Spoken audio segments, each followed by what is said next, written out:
Hey gang, and welcome to the late edition of the College Football Winning Wager. This is where I normally say I'm Stan the Man, your number one fan, looking as only I can, flex those muscles.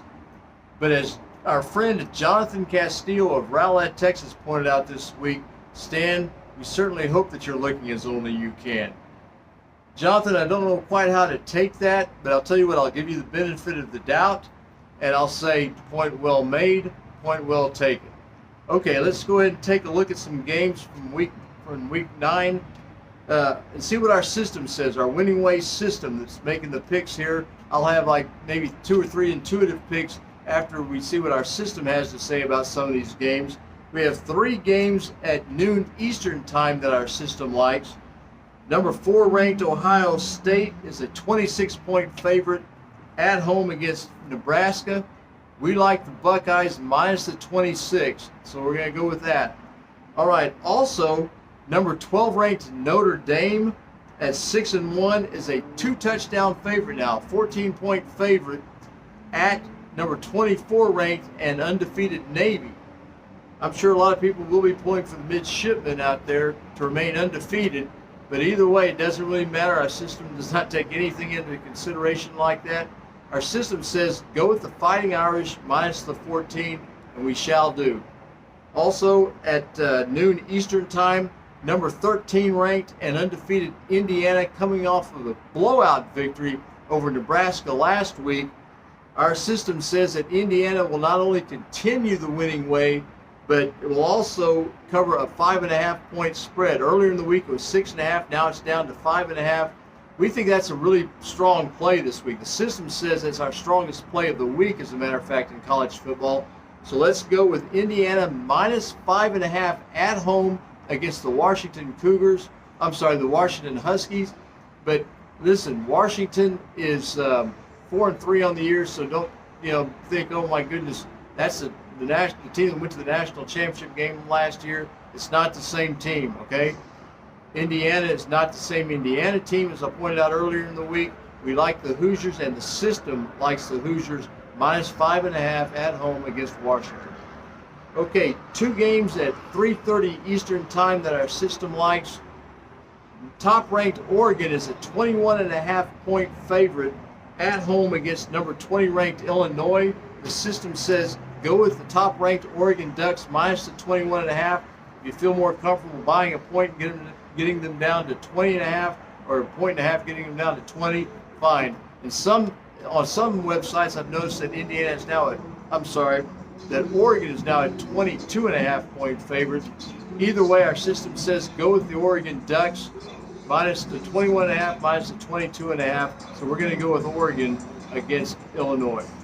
Okay, also at 3:30 Eastern time, Alabama playing host to the Missouri Tigers. Alabama is 5-2. Missouri is 6-1. Alabama is currently favored by 16.5. On one website I saw that they were at 15.5.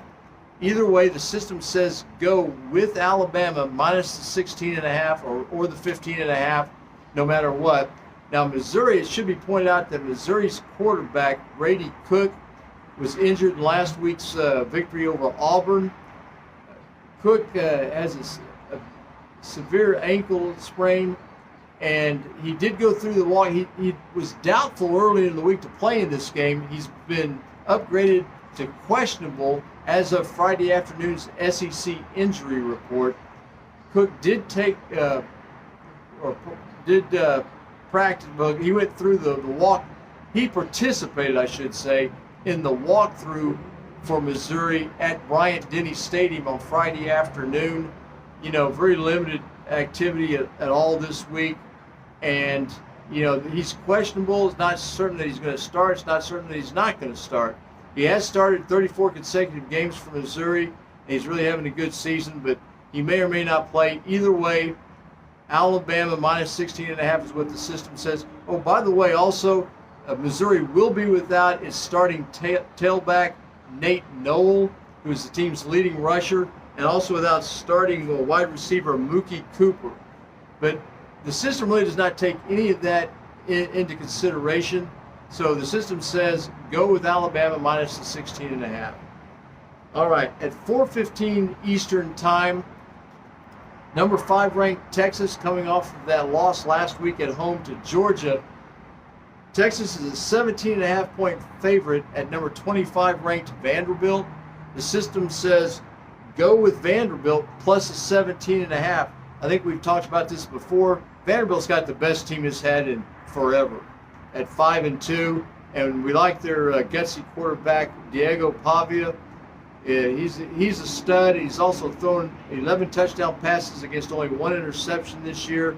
So we do like Vanderbilt, and the system likes Vanderbilt plus 17.5 Saturday afternoon against the University of Texas. All right. In other games, 2 games at 7:30 Eastern time. Penn State, ranked in the top 5 and undefeated at 6-0, is a 6.5-point favorite at 5-2 Wisconsin. The system says go with Penn State not only to remain undefeated, but to cover that 6.5-point spread. So we're going to go with Penn State minus 6.5 at Wisconsin. And also at 7:30 Eastern time, Texas A&M, ranked 14th and 6-1 on the year, playing host to number 8 ranked LSU, also 6-1 on the year. Earlier in the week, LSU was a 2.5-point underdog. We like them catching the 2.5. Now they're a 1-point underdog. We still like them with 1 point, like them on the money line. We'll take LSU in that game. Yes, it's a night game, as some people have pointed out to me. You know, a night game at Kyle Field at College Station. I know that's not always a lot of fun for the visitors, but you know what? The system doesn't care about that. And so we're going to go with what the system says. The system says take LSU in this game, and that's what we're going to do. Okay, 3 games that the system did not weigh in on, but that I'm going to weigh in on here and do what you like with this. I like SMU minus 11 at Duke. SMU is in the top 25, ranked, 21 or 22.